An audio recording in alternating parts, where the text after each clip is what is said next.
My uncle collapsed at my cousin's graduation party. One moment he was standing near the buffet table, talking to my father about something I couldn't hear from across the room. The next moment he was on the floor, no warning, no preceding complaint of chest pain or dizziness that anyone had noticed. Just a man standing, and then a man on the floor, with the particular stillness that the body has when something is very wrong. The room froze for approximately 2 seconds. Then everyone started moving at once in the panicked, overlapping way that people move when they don't know what to do and are all trying to do something. I was already moving differently. I crossed the room in about 8 seconds. I was the first one there. I checked his airway. I checked his pulse. I said things to the people immediately around me. I said it clearly and in a tone that people follow when they are looking for someone to follow, and within 30 seconds the space around my uncle was organized. One person had called emergency services. One person was ready to assist with compressions if needed. The rest had moved back. My uncle's pulse was present but irregular. His breathing was labored. I positioned him correctly and I talked to him and I monitored his vitals manually in the way that you learn to do when you have been doing this for long enough that your DS know things your conscious mind doesn't have to direct. The paramedics arrived in 11 minutes. The lead paramedic came through the door, assessed the room, and found me kneeling next to my uncle, managing the situation, and he came directly to me and said, "What have we got?" I gave him the summary, vitals, timeline, suspected presentation, what I had done. He listened, he nodded. He asked to follow-up questions. I answered them. He looked at me for a moment. He said, "You're medical." I said my title and my hospital affiliation. He looked at my aunt, who was standing 3 feet away, clutching my cousin's arm. He said, "Ma'am, your niece is the chief of cardiac surgery at Memorial. Your husband is in very good hands." My aunt looked at me. My family, 10, 12 people spread around a room that had gone very quiet, looked at me. And my uncle, who was conscious enough to hear, reached up and put his hand over mine. My name is Dr. Maya Chen. I'm 41 years old, and I have been in medicine since I was 22. The path was long and specific. Pre-med, medical school, residency in general surgery, which was brutal in the way that surgical residencies are brutal, in a way that I would not trade and would not recommend without a clear understanding of what you are committing to. Fellowship in cardiac surgery. Then 7 years of practice, during which I built a reputation that led, 3 years ago, to my appointment as chief of cardiac surgery at one of the largest hospitals in this region. None of that was visible to my family. Not because I hid it. I did not hide it. I answered questions when they were asked. I mentioned the hospital when it came up. I explained, when directly asked, what my work involved. But my family is large and loud and organized around a particular set of values that places family presence above professional achievement. And in that context, at dinners, at holiday gatherings, at the birthday parties and graduations and anniversary celebrations that punctuated the years, what I did for work was simply one data point among many, and not the most interesting one to most of the people in the room. And there was something else. My cousin Jennifer was a nurse. She worked in the same hospital system I did, though in a different building and a different department. She had told the family that I was a nurse too, not maliciously, just inaccurately, because she understood hospital work in terms of the roles she encountered, and nurse was the closest category she had. The family had adopted this understanding. For 10 years, when people asked about me, someone would say that Maya was a nurse at that same hospital. Yes, very dedicated, works long hours. I corrected this when I was present, but I was often not present, and the correction didn't always propagate. So for 10 years, in my family's collective understanding, I was a nurse. The specific texture of this misunderstanding became clear to me about 4 years into my practice. My cousin Jennifer, who I want to be clear is a wonderful person and an excellent nurse and someone I genuinely love, introduced me at a family gathering to her fiance with the words, "This is Maya. She's a nurse at my hospital."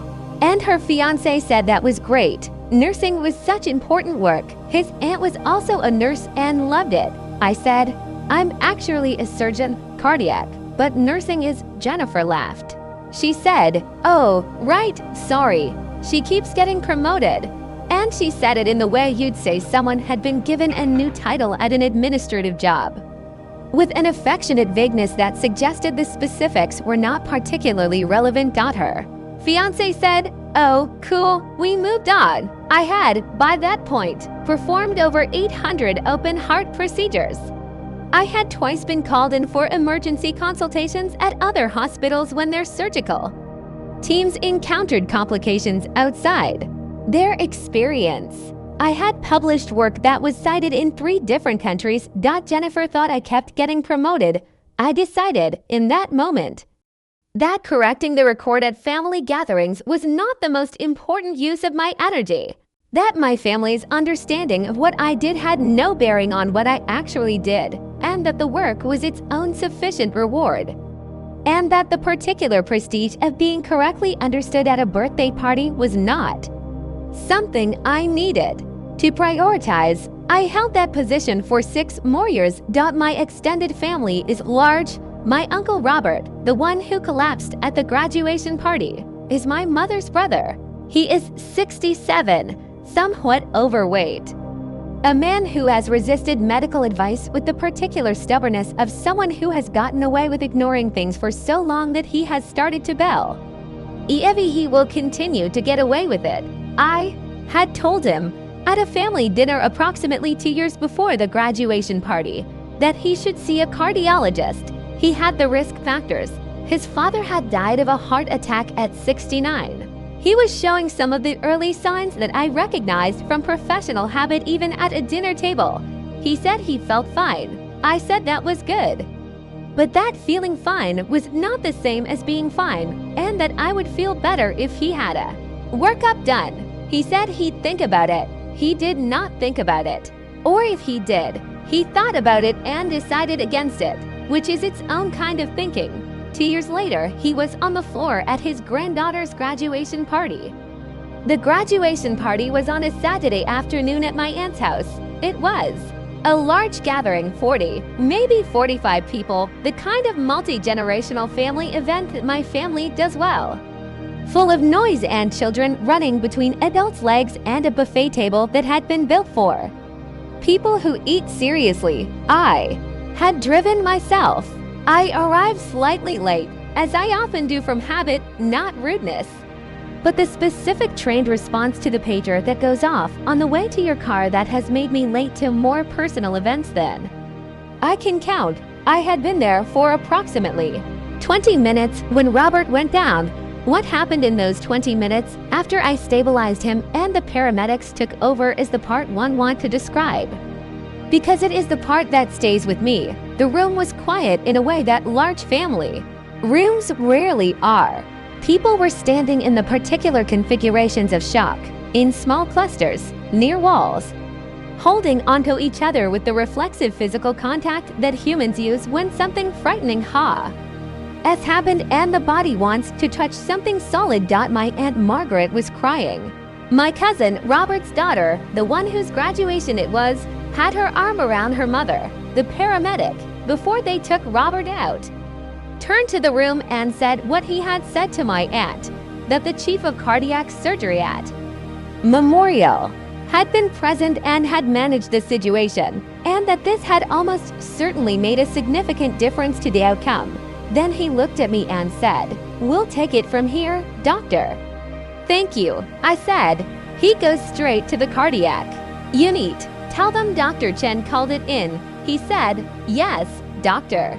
And he was gone. My family stood in the kind of silence I had never experienced at one of our gatherings. My mother was the first person to speak. She said, "Maya," just my name. I said, "He's going to be okay. He needs a procedure, probably, but..." The presentation was, he got there fast enough. he should be okay. My Aunt Margaret had stopped crying. She was looking at me with an expression I had not seen directed at me very often in my family, an expression of specific, focused attention. She said, "You're the chief of cardiac surgery." I said, "Yes, Aunt Margaret," she said, "at Memorial Hospital." I said, "Yes," she said, "How long?" I said, 3 years as chief, 11 years total at the hospital. She said, "Robert mentioned once that you told him to see a cardiologist." I said, 2 years ago, "Yes." She closed her eyes briefly. Then she opened them and said, "He didn't." Go, I said, "I know." She said, "He might have." I said, "He's going to be okay, Aunt Margaret. Let's focus on that."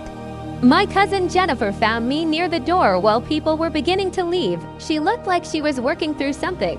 She had known me for our entire lives. She had told people for 10 years that I was a nurse. She was an excellent nurse herself, and she understood, in a way most people in that room didn't, the specific distance between what I actually was and what she had been telling people. She said, "Chief of cardiac surgery." I said, "Since 3 years ago." "Yes," she said.